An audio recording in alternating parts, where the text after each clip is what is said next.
Languages میں سے ایک ہے. اس کا تعلق سیمیٹک لینگویج سے ہے اور تقریباً 2000 سال پہلے سے اس کا وجود ملتا ہے. اور وجود جب ملتا ہے تو یہ ویل ڈیولپڈ فارم میں اس کا وجود ملتا ہے.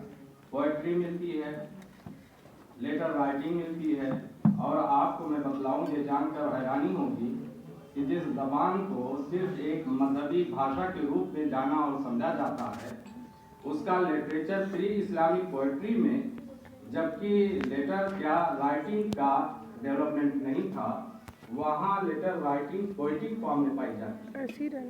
اس کے بعد میں اسلامک پیریڈ اور مختلف ایجز سے گزرتے ہوئے 20ویں صدی میں یہ زبان دنیا کی تمام زبانوں کے ساتھ ساتھ شانہ بشانہ نظر آتی ہے.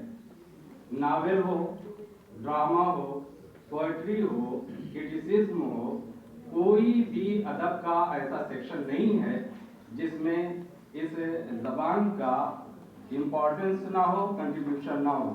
20ویں صدی ہی میں نجیب محفوظ جو مصر کا رائٹر ہے, ناولسٹ ہے, ڈرامہ نگار ہے, اس کی ایک ناول اولاد و حادثنا پر نوبل پرائز دیا جاتا ہے لٹریچر میں. اس سے آپ یہ سمجھ سکتے ہیں کہ لٹریچر کی دنیا میں عربی زبان و ادب کی کیا امپورٹنس ہے, کیا اہمیت ہے. اور جب ہم 21ویں صدی میں آتے ہیں تو یہاں بھی یہ زبان کسی طور پر دوسری زبانوں سے کمتر نظر نہیں آتی. سب سے پہلے عربی زبان میں اس وقت جو ناولیں لکھی جا رہی ہیں ان کو مختلف حصوں میں ہم ڈیوائڈ کر سکتے ہیں. سب سے پہلی چیز تو یہ ہے کہ اب عربی ناولوں کا جو نیریٹو ڈائمنشن ہے اپنے موضوع کے لحاظ سے, سبجیکٹ کے لحاظ سے دن بدن بڑھتا جا رہا ہے. اور خاص طور سے جو عرب ورلڈ میں کرائسس پوزیشن آئی, اس کی وجہ سے عرب ملک میں رہنے والا ہر شخص اپنی ذات کی تلاش, مائیگریشن کی پریشانیوں, پولیٹیکل جو کرائسس ہے اس کو محسوس کرتا ہے. فیمنزم کا لٹریچر وہ اپنے آپ میں ایک مہتو رکھتا ہے.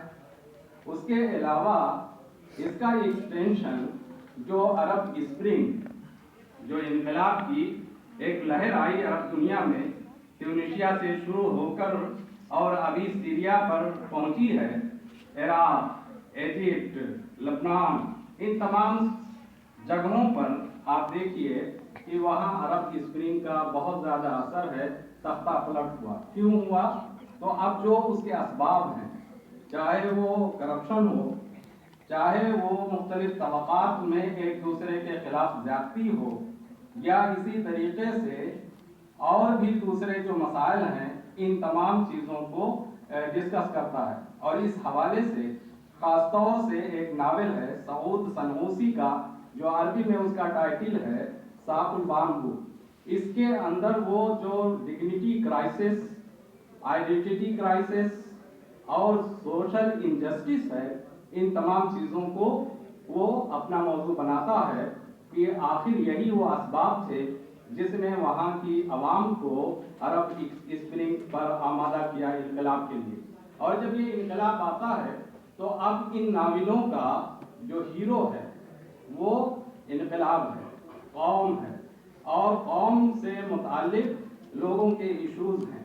اس کے بعد میں اور بھی چیزوں کو ہم دیکھتے ہیں تو اس دور میں جو خواتین کا کنٹریبیوشن ہے وہ بہت زیادہ ہے. مثال کے طور پر میں آپ کے سامنے 3-4 لیڈیز کا ذکر کرتا ہوں. رضوہ عاشور, جنہوں نے جن کی تھیولوجی ہے ثلاثیت و برناتا, فلسطین سے متعلق ہے, التنزوریہ, یہ ناولز کے نام ہیں جو دنیا کی مختلف زبانوں میں ترجمے بھی ہو چکے ہیں. اسی طریقے سے اعلام مستغانمی, لطیفہ ضیاء, سلوہ بکر, یہ سب ایسے نام ہیں کہ اگر آپ ان کو سرچ کریں تو ان کی کئی کتابیں, پرائز, جو کچھ ان کو ملا ہے سب موجود ہیں. اس کے بعد میں ایک اور بہت بڑا کنٹریبیوشن ہے